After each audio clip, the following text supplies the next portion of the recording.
Toi qui es capable de parler et qui donne également la capacité aux hommes de parler. Toi qui donnes à tous, Seigneur, la capacité de parler. Et toi qui parles, Seigneur. Nous avons vu plusieurs dieux dans cette nation. Ces dieux ont des bouches mais ne parlent pas. Mais toi, Éternel, tu parles à tes enfants. Tu confirmes ta parole et tu parles à nos cœurs. Oui, Père, ce soir encore, nos cœurs ont besoin de toi. Comme David a dit, comme dans un désert, Seigneur, notre âme, Seigneur, est sèche et a besoin de l'eau de la parole. Oui, Seigneur, ce soir, nous voulons encore que tu nous parles. Montre-nous la vérité sur notre propre personne. Montre-nous la vérité sur ce que nous faisons, afin que, Père, nous soyons agréables à toi. Ta parole dit que la foi vient de ce qu'on entend. Et ce qu'on entend vient de ta parole. Et que le juste vivra par la foi. Oui, Père, nous voulons vivre. Nous voulons vivre, Père. Voilà pourquoi nous voulons que toi, tu nous parles. Tu as dit encore que ta nourriture, c'est faire la volonté de mon Père, la volonté de celui qui m'a envoyé. Oh, Papa, notre âme languit ce soir. Nous voulons manger, Père. Mais comment faire ta volonté si nous ne la connaissons pas, Éternel? Nous voulons te connaître, Père, ce soir, comme tu nous as connus. Ouvre-nous l'esprit, Père, que les barrières tombent, que tout voyage de pensée, tout sommeil s'éloigne de nous, au nom puissant de Jésus-Christ. Père, nous ramenons toute pensée captive à l'obéissance à toi, Éternel, et que tout ce qui est humain bâti dans nos cœurs soit brisé, soit détruit, afin que, Père, ce qui est divin soit planté encore ce soir, et que tout arbre que tu n'as pas planté dans notre cœur soit déraciné dans le nom de Jésus-Christ. Papa, nous te disons merci d'avance, parce que, Père, tu vas nous parler. Que la gloire soit pour toi. Au nom de Jésus-Christ, nous avons ainsi prié. Amen. Amen, bien-aimés. Nous recommandons la parole à notre bien-aimé qui va nous exhorter ce soir.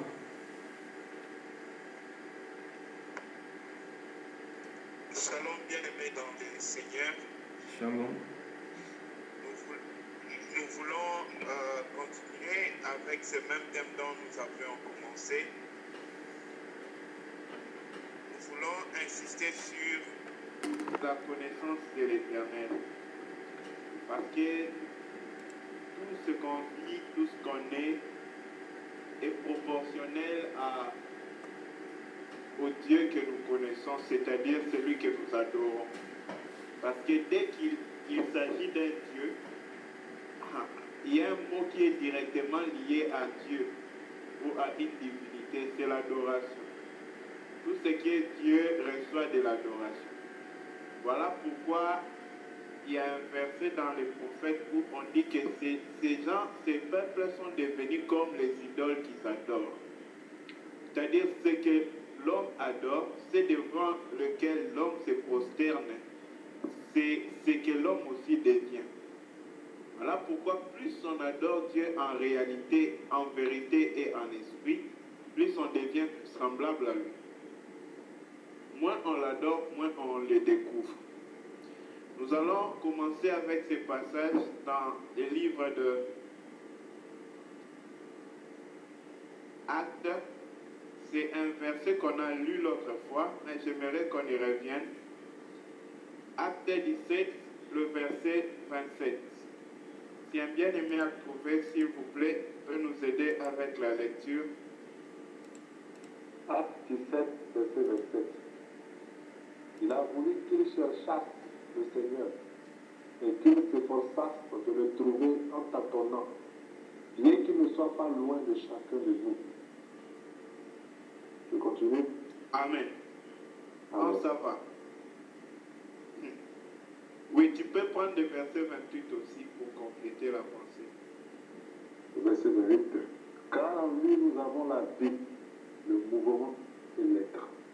C'est ce qu'ont dit aussi quelques-uns de vos poètes. De lui, nous sommes la race. Amen. Ah, amen. C'est merveilleux ça. Dans le verset 29, pour continuer, il dit, ainsi donc, étant la race de Dieu.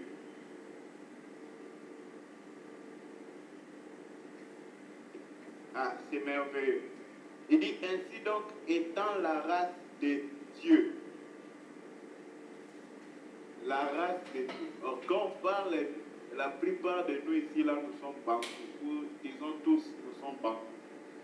Nous sommes la race de Bantous, c'est-à-dire une reproduction du Bantou. Une duplication du Bantou, une multiplication du Bantou. Mais ici, là, il s'agit d'une autre race. Pas même de la race aérienne dont on parle des Allemands. Ici, on parle de la race de Dieu. Et Paul dit, nous sommes la race de Dieu. Ah, il ne dit pas nous sommes de la race, mais la race. Donc c'est nous l'être de la race de Dieu. Ce n'est pas nous un objet qui a trait avec la race de Dieu. Non. Nous sommes la race. C'est nous la race de Dieu. Maintenant, nous voulons essayer de voir en quel angle nous sommes réellement la race de Dieu. Poursuivant la lecture, nous allons nous rendre compte plus loin. Il dit, car en lui, nous avons la vie, le mouvement et l'être. Ah, ça c'est encore une autre profondeur. Il parle de la vie, l'être, le mouvement. Vu qu'on a déjà essayé de toucher à cela, donc quand on a parlé de la vie en Dieu, on disait que Christ vit en nous au travers de ces choses. D'abord, il nous donne l'être.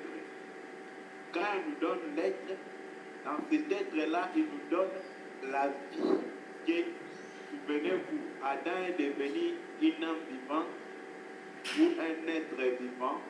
C'est lorsqu'il avait reçu le souffle. La Bible déclare, et il devint une âme vivante. Donc, avant que le souffle entre dans Adam, avant que Dieu connaisse Adam, Adam n'était pas encore un vivant. Il était une créature, une masse formée, mais il n'y avait pas de vie en lui. Parce que la vie, c'est en Dieu lui seul. Maintenant, quand Dieu entre dans un homme, cet homme-là commence à vivre. Voilà pourquoi, quand les gens parlent même de la nouvelle naissance, bien aimé, la nouvelle naissance, ce n'est pas le fait que quelqu'un dise quelque chose ou il fasse la prière magique que certains disent. Fais cette prière après moi. Et après ça, on dit qu'il a reçu le Seigneur. Non, frère. Dans la Bible, les apôtres n'ont pas fait avaler aux gens le Seigneur Jésus comme ça. Ce n'était pas comme ça que Paul a fait, que Pierre a fait. Mais bon, c'est devenu une coutume et une routine dans nos églises d'aujourd'hui. Parce qu'on ne prend pas en considération ce que Dieu dit. Il dit qu'il ôtera le cœur de pierre, il donnera le cœur de chair, il donnera un cœur nouveau, et dans ce cœur nouveau-là, il fera habiter son esprit. Ça, c'est la promesse et la succession, l'ordre de succession des choses selon la promesse de Dieu. Mais aujourd'hui, on dit, viens frère, fais cette prière seulement, c'est fini directement. Crois, il est venu dans ton cœur. Non, il va venir où? Dieu lui-même peut tout. Mais lorsqu'il fallait que le Saint-Esprit vienne dans un corps, Dieu a dit qu'avant que l'Esprit vienne, il faut qu'il mette un nouvel esprit dans l'homme. Il y a un cœur nouveau, pardon. Quand il n'y a pas un cœur nouveau, le Saint-Esprit ne peut pas venir dans l'esprit. Dieu qui fait tout et suit cette procédure-là. Mais nous, humains que nous sommes, nous pensons tellement intelligents que nous voulons donner à Dieu une méthode. C'est très dangereux, bien aimé, ce que des fois nous faisons dans nos églises, parce que ça indique seulement une chose, qu'on ne tremble pas devant Dieu. On se sent trop libre. Il y a deux choses avec Dieu. On doit se faire ami avec Dieu, super ami, c'est-à-dire que Dieu ne peut rien nous cacher. Dieu se sent tellement obligé de nous parler comme Abraham. Dieu a dit, cacherai-je à Abraham ce que je veux faire, ce qui va arriver à Sodome. Dieu dit non. Bien aimé, Abraham n'était pas concerné par ce qui arriva à Sodome. Abraham, ce n'était même pas son affaire, il n'était pas à Sodome. Mais Dieu ne pouvait pas faire les choses de Dieu à Sodome sans qu'il ne parle à Abraham. Ça, c'est l'amitié avec Dieu. Quand on crée l'amitié avec Dieu, Dieu nous ouvre ses secrets. Mais bien aimé, autant que tu es ami avec Dieu, Dieu ne deviendra jamais ton grand-père. On ne peut pas blaguer avec Dieu. On peut s'approcher de Dieu. On peut passer du temps à jouir de son bonheur, de sa présence dans nos vies. Même quand Dieu commence à nous raconter les secrets les plus grands. Mais une seule chose est nécessaire, que la crainte de celui qu'il est là ne s'éloigne point de nos cœurs. Parce que quand on commence à s'habituer et à penser que nous aussi nous pouvons décider, établir et faire comme nous pouvons, bien aimé, c'est très dangereux. L'exemple le plus palpable, une branche sur un arbre, même s'il porte les fruits pendant 40 ans, la 41e année, elle décide qu'elle peut porter du fruit.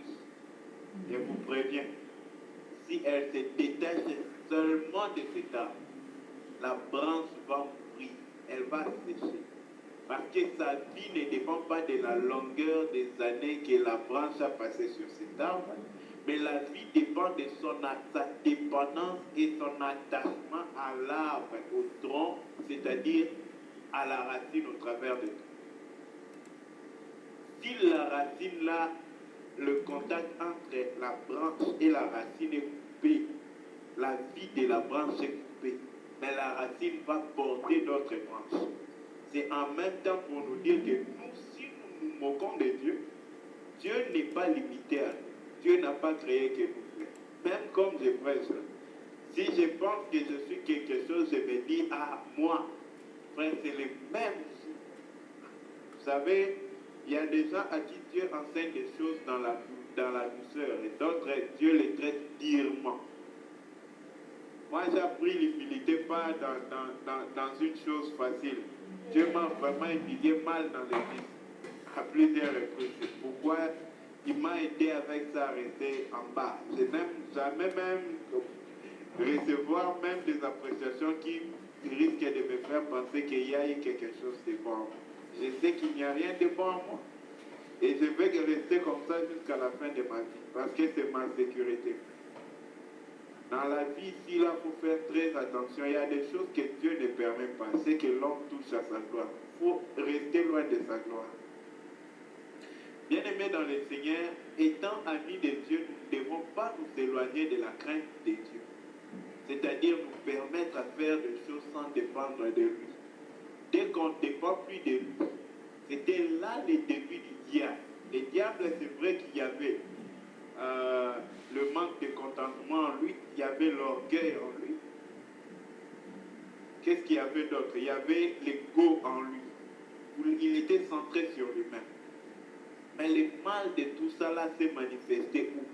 C'est au moment où le diable ne voulait plus dépendre à Dieu.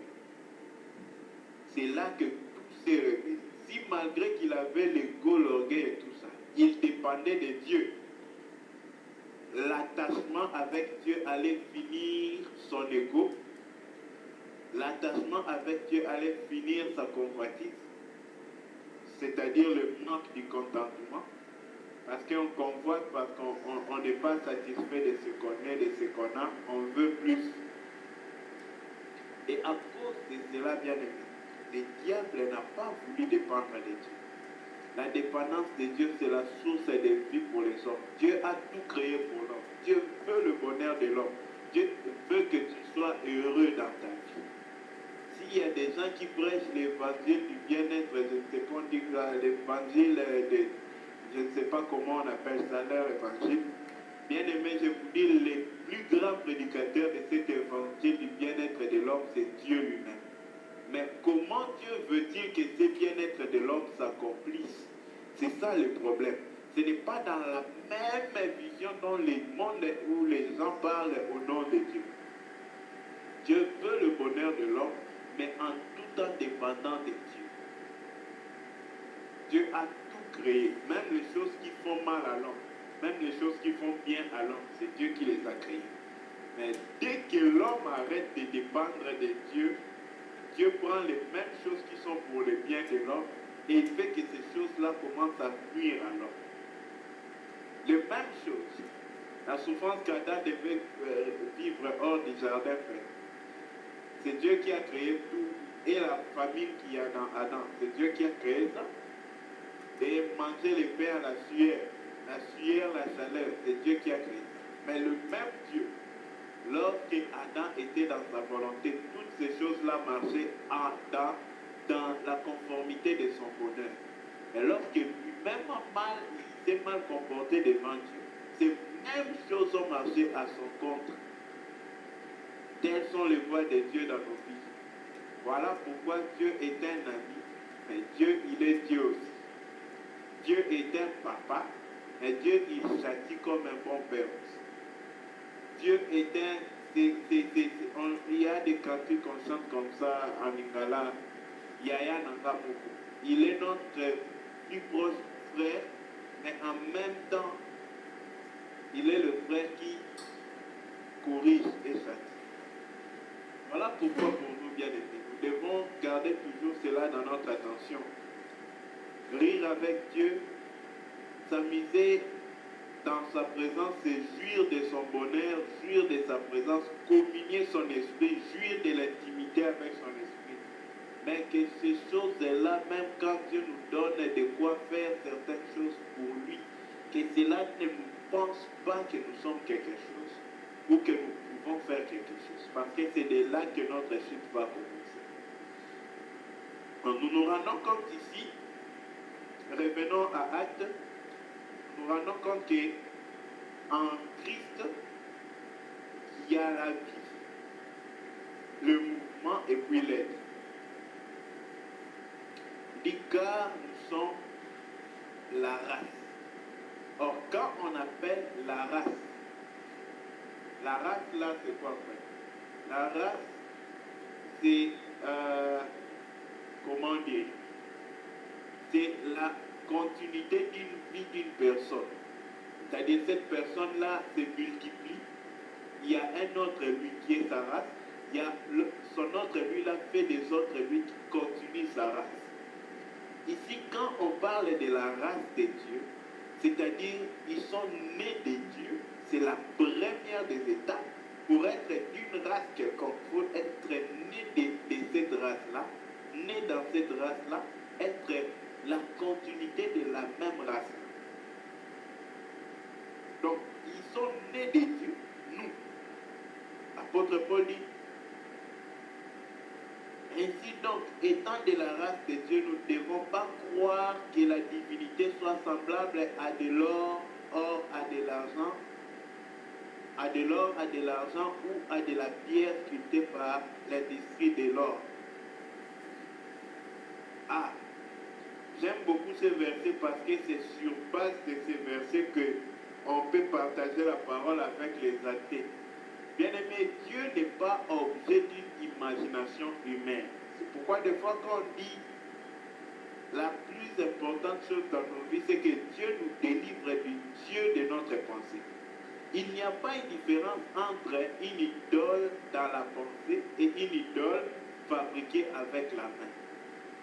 La preuve est que les deux là ont commencé dans la pensée. Il n'y a aucun menuisier, aucun sculpteur qui commence à sculpter son idole, son bois ou son bois, sans avoir pensé à ce qu'il veut faire de ces bois. Il veut changer ces morceaux de bois en une image d'homme. De la même manière, c'est lui qui prend Dieu tel que Dieu est. Il ramène Dieu un peu plus petit que Dieu est. Ou il pense faire grandir Dieu un peu plus grand que Dieu est. C'est vrai qu'il n'y en a pas, mais comprenez la pensée. Il y a un homme de Dieu qui a dit, si on doit glorifier Dieu, ce n'est pas en les rendant plus grands. Il m'avait choqué, ces bien-aimés-là, Ravanil. Il dit, si on doit glorifier Dieu, on doit les rendre un peu plus petits, parce qu'il est déjà infiniment grand. Donc, sa grandeur ne peut pas ajouter. Au moins, ça peut diminuer. Il dit, glorifier Dieu, c'est le rendre moins grand.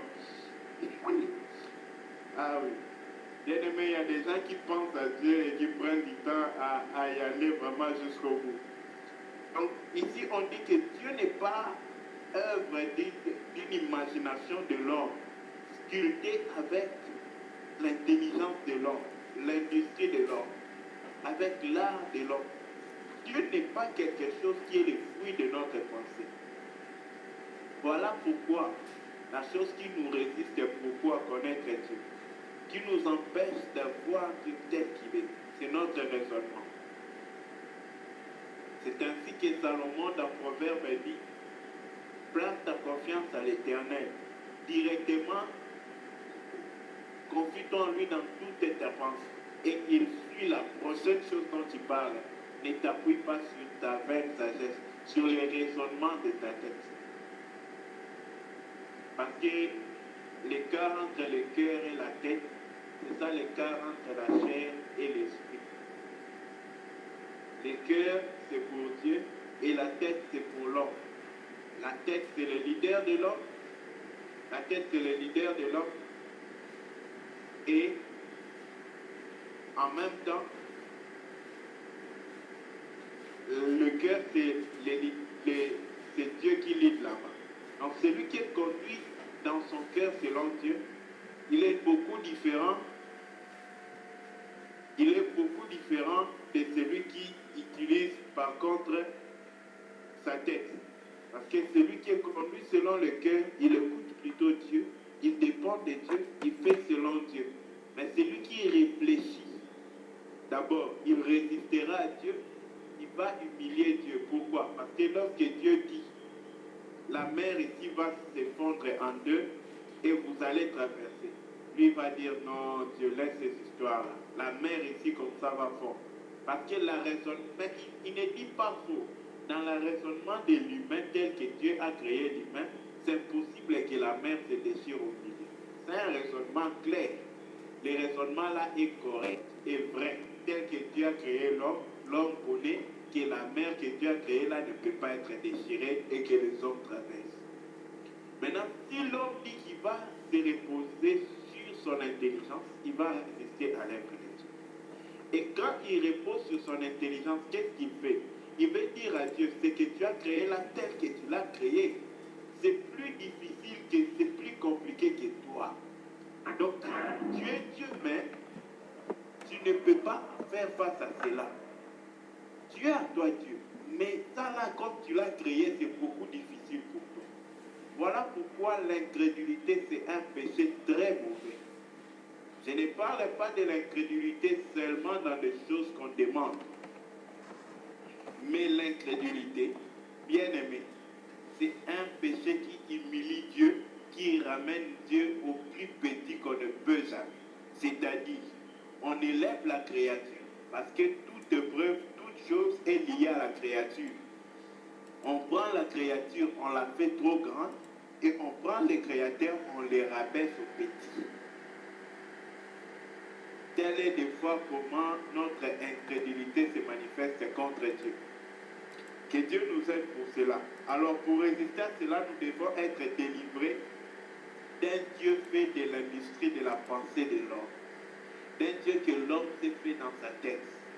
Voilà pourquoi les systèmes dans l'église, des choses comme non, ici on fait comme ça, il y a déjà une cage dans laquelle on a clôturé Dieu, on dit à Dieu, tu dois passer par ici. Tu vois notre cage, Dieu va agir seulement de cette manière. Non, non. Dieu n'est pas notre enfant. Il ne va pas nous obéir pour faire ce que nous voulons. Dieu va faire comme il veut, comme il peut. Je bénis Dieu du fait que quand moi-même je m'appuyais trop sur la loi, je ne comprenais pas le voix de Dieu à ce moment-là, comme Dieu m'a fait grâce aujourd'hui. Je comprends un peu mieux qu'avant. Et j'espère que Dieu me fera grâce pour comprendre encore beaucoup mieux. Parce que jusque-là, frère, nous n'avons pas encore vu Dieu tel qu'il est. Nous devons soupirer après le voir. Mais l'essentiel, c'est que dans notre manière de le voir, nous devons grandir, croître. Ce n'est pas la même manière dont nous l'avons vu hier que nous devons le voir aujourd'hui. Non, non. Bien-aimé dans le Seigneur, il est très dangereux.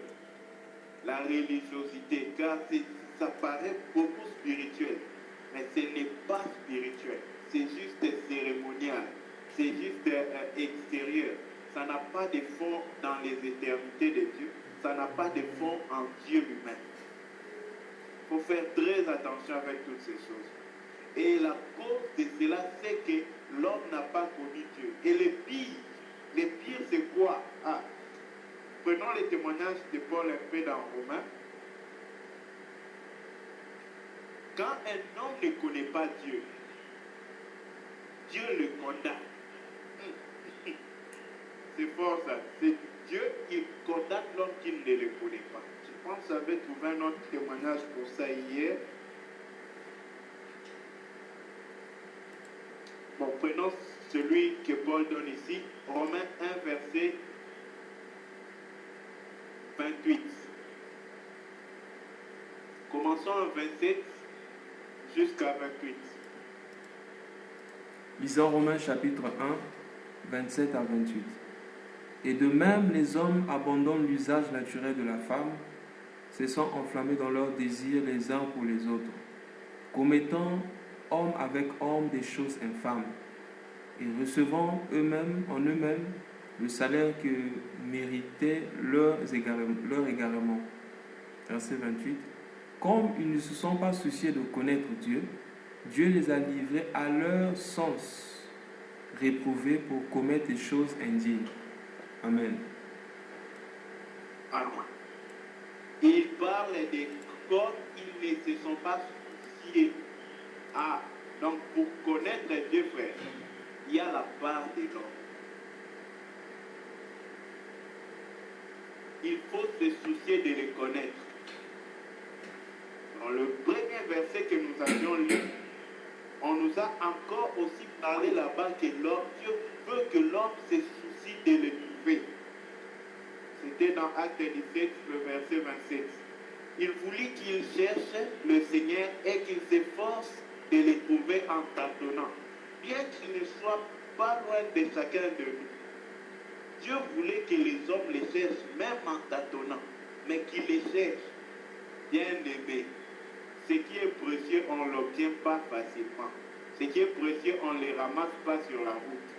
Mais on les trouve dans les plus grandes difficultés.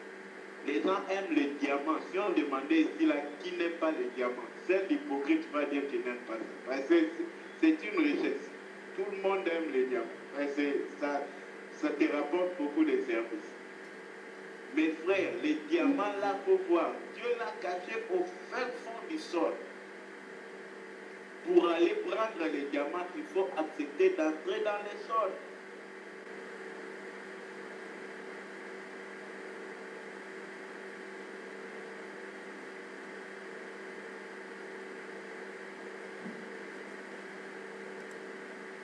Qui va le connaître? Ce n'est pas ceux qui veulent le connaître qui vont le connaître. Dieu ne se cache pas. Dieu veut se laisser trouver. Mais Dieu veut se laisser trouver par un peuple qui le cherche. Et comment ils doivent le chercher? Jérémie 29, le verset 13 nous explique comment nous devons chercher les gamins. Il dit, lorsque vous me chercherez de tout votre cœur, vous me trouverez. Lorsqu'on le cherchera de tout cœur, ce n'est pas en cherchant qu'on le trouve, mais c'est en cherchant de tout cœur. C'est-à-dire tout ce qui est dans mon cœur cherche que Dieu. Tout ce qui est en moi ne veut que Dieu. Tout ce qui est en moi n'attend que Dieu.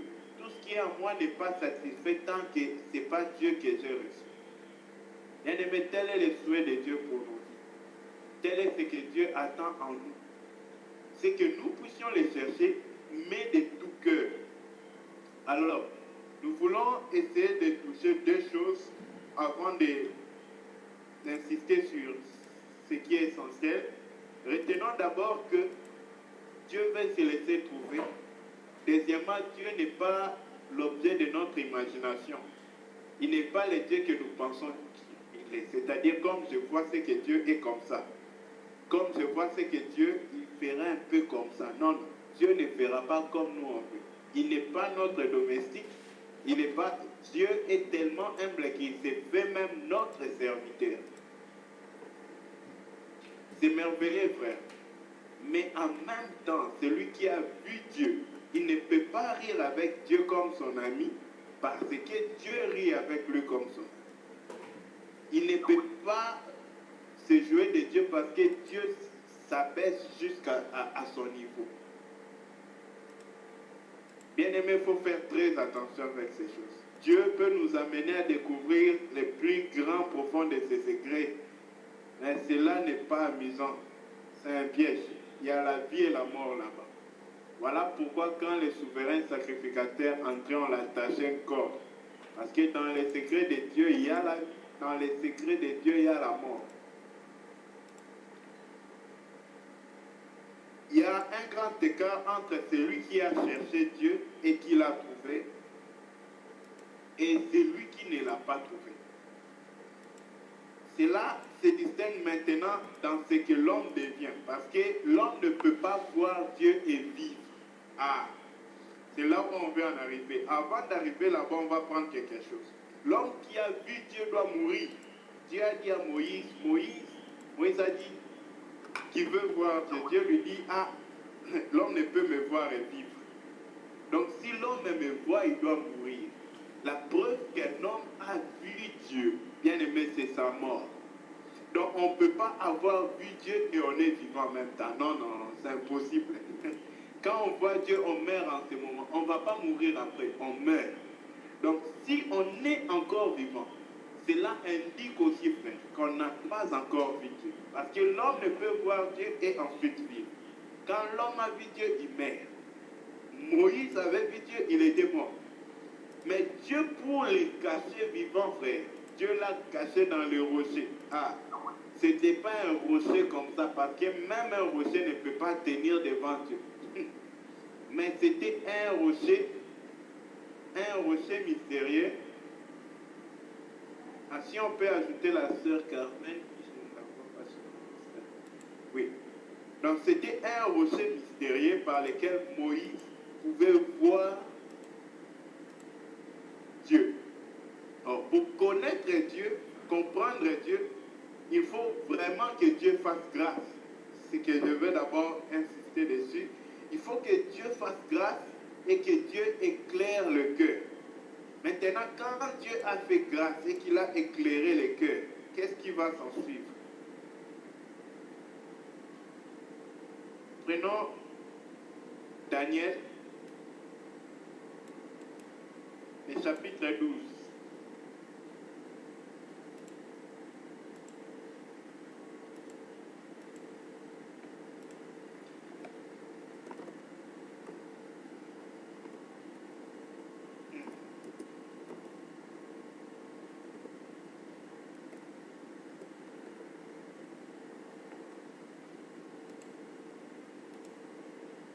Aide-nous, Seigneur, à marcher avec toi.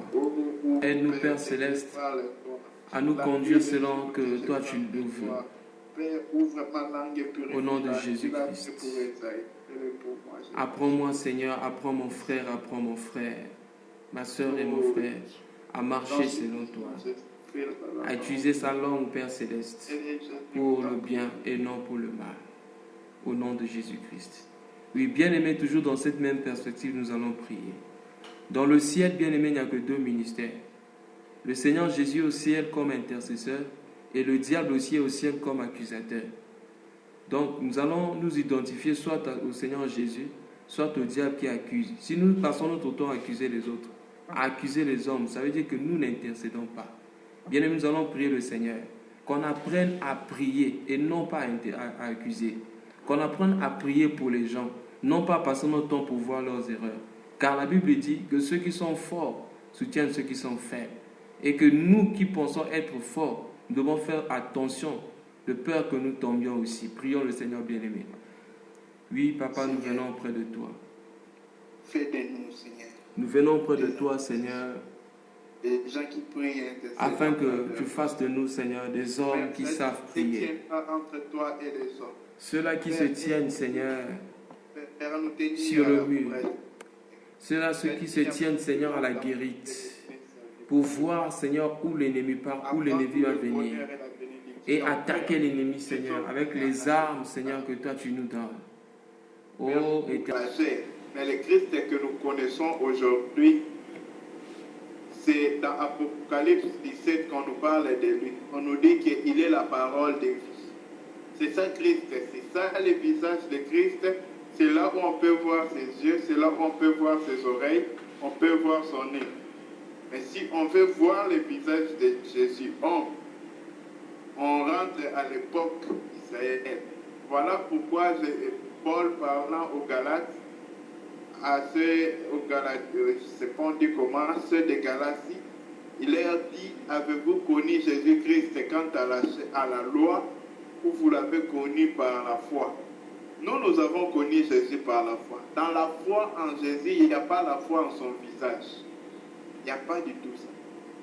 Donc, bien aimé, il faut faire attention parce que c'est par des voies pernicieuses comme ça, très religieuses.